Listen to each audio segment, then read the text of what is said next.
Hey, what's up everyone? Real quick before we dive in. I see a lot of you watching but haven't hit subscribe yet. And look, it costs you absolutely nothing. It's completely free. So if you're vibing with the content and want to support what I'm doing here, just smash that subscribe button. It seriously means everything to me and keeps me motivated to bring you more stories like this. Alright, let's get into it. So picture this. There's this guy living at a train station somewhere in the heart of America. And I'm not talking about some glamorous life. This dude's literally homeless, surviving day by panhandling from commuters rushing through Grand Central or Penn Station or wherever, just trying to catch their trains to get to work or head back home. And every single day, it's the same routine. He's out there with his cup, asking strangers for spare change. Most people walk right past him like he's invisible. Some drop a few coins without even making eye contact. And that's just how his life goes, over and over. Until one particular afternoon when everything changes, he spots this guy walking through the station. And I'm talking about someone who just screams success. Tailored suit, probably Italian, expensive watch catching the light leather briefcase, the whole 9 yards. This is clearly someone who's made it in life. So naturally our guy thinks jackpot. If anyone's gonna help me out today, it's this gentleman right here. He approaches him with his usual pitch, hand out, hoping for maybe a 20 or at least a 10. But instead of reaching for his wallet, this businessman stops, looks him dead in the eye, and says something that hits like a punch to the gut. He goes, "You're always asking people for handouts. But let me ask you something. Have you ever given anything to anyone?" And our guy's completely thrown off. He stammers back, "Well, sir, I mean, look at me. I'm homeless. I've got nothing. I'm always asking because I literally have zero to give. How am I supposed to give anyone anything when I don't have anything myself?" And the businessman doesn't miss a beat. He says then, "You've got no right to ask.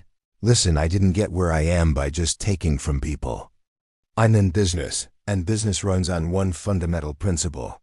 Give and take. You want something from me. You gotta have something to offer in return. That's how the world works." And with that he turns around, boards his train, and disappears into the crowd, leaving our guy standing there completely stunned. And for the first time maybe ever, he's actually thinking, really thinking about his situation. Those words keep echoing in his head. Give and take, and he starts wondering, maybe that's why I'm stuck in this cycle. Maybe the reason I'm not getting anywhere is because I'm only taking and never giving. But then reality hits him again. I'm a homeless guy begging at a train station. What could I possibly have to give anyone? And this question just eats at him for days. He can't shake it. He's sitting there by the tracks, watching trains come and go, people rushing past, and he's racking his brain trying to figure out what he could possibly offer. 2 whole days go by, and he's got nothing. But on the 3rd morning, he's sitting in his usual spot near the platform. And he notices something he's probably seen 1,000 times, but never really paid attention to. There are these wildflowers growing through the cracks in the concrete, little bursts of color in this gray industrial place. Yellow ones, purple ones, white ones, just growing wild and free, and suddenly it clicks. He jumps up and thinks, why don't I give people flowers? It's perfect. They're right here. They're free. They're beautiful. People might actually appreciate that. So he starts picking them, carefully selecting the best ones, and when the next train pulls in and passengers start flooding the platform, he does his thing but with a twist. He approaches people asking for help, and when someone actually gives him $1 or some change, he hands them a flower and says, "Thank you so much. Here, this is for you." And you know what? People's faces light up. They smile. They actually look at him like he's a human being. Some of them hold onto those flowers, smell them, put them in their jacket pockets or briefcases, and he notices something incredible happening. More people are giving him money, like significantly more, because now they're not just giving to a homeless guy. They're actually getting something in return. It feels like an exchange. It feels fair. It feels good. So this becomes his new routine every single morning.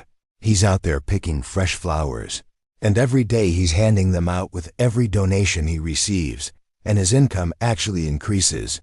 But he also notices on days when he runs out of flowers early, that donations drop off. People are less willing to give when there's nothing coming back.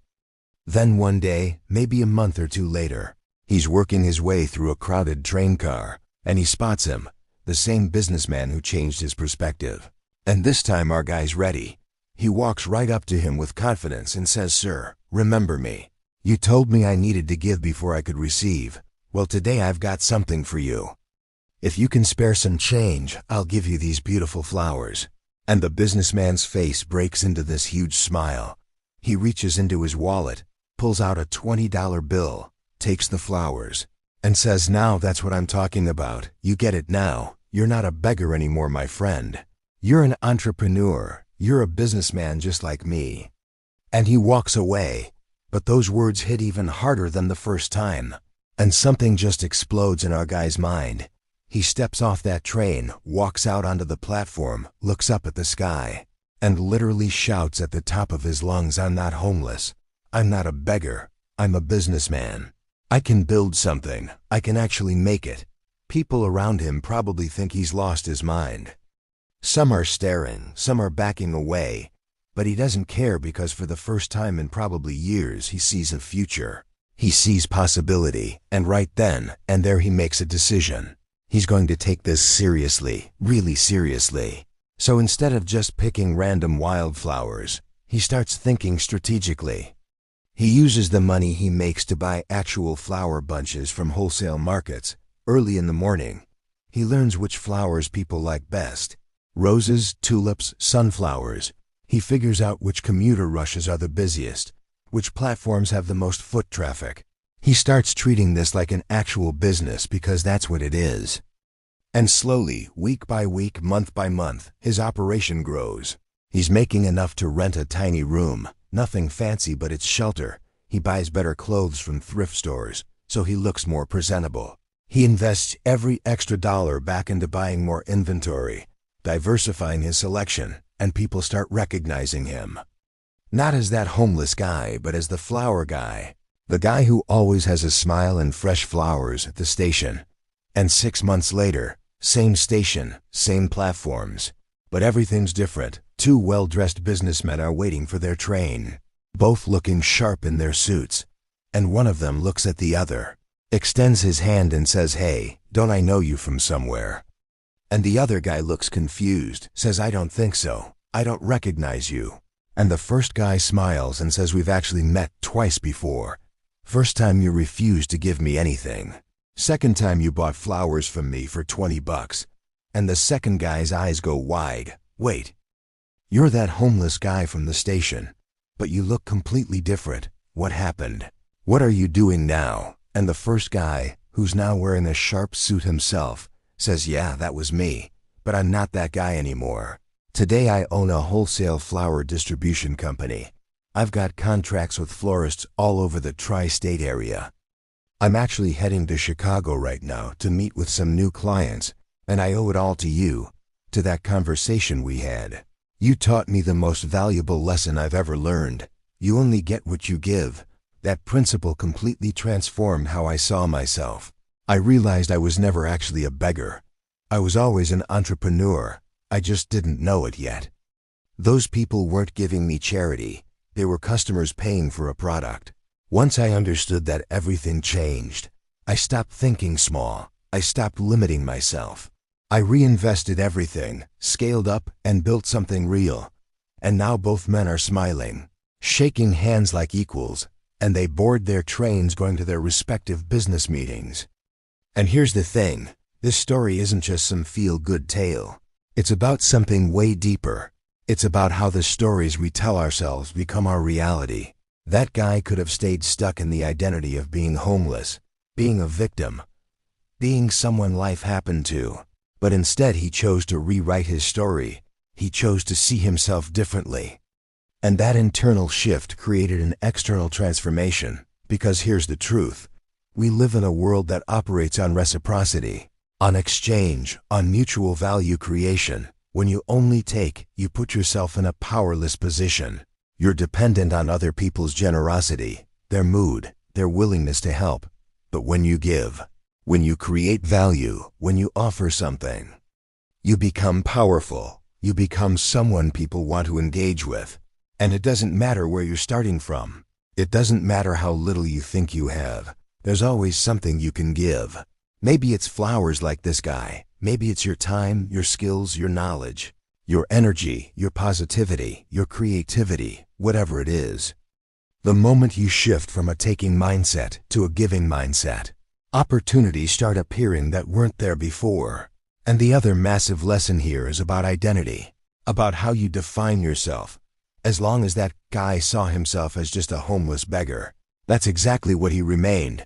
But the second he started seeing himself as a businessman, as an entrepreneur, as someone building something, his actions changed, his decisions changed, his whole trajectory changed, because we don't rise to the level of our goals. We fall to the level of our identity. If you identify as someone who's struggling, who's stuck, who's limited, you'll find evidence everywhere to support that belief. But if you identify as someone who's capable, who's resourceful, who's building towards something bigger, you'll find ways to make it happen, even when the odds are stacked against you. And look, I'm not saying it's easy. I'm not saying you just think positive thoughts and everything magically works out. This guy still had to hustle. He still had to figure things out. He still had to take risks and push through doubt. And probably deal with 1,000 setbacks we didn't even hear about. But the foundation of it all was that mental shift. That decision to see himself differently and to operate on the principle of giving value. And that's something every single one of us can do right now today, wherever you are in life. Whatever situation you're in, ask yourself, what can I give? How can I create value? How can I serve? How can I contribute? And then ask yourself, who do I need to become to get where I want to go? Because success isn't really about what you get. It's about who you become in the process of pursuing it. And this guy's journey from panhandling at a train station to running a successful flower distribution business proves that no situation is permanent. No identity is fixed, and no dream is too big if you're willing to change how you see yourself and take action based on that new vision. So whatever you're building, whatever you're working toward, remember this: give before you take, create value before you extract it, and most importantly, believe in the person you're becoming, not just the person you've been. Because that belief, that shift in identity, that's where all real transformation begins.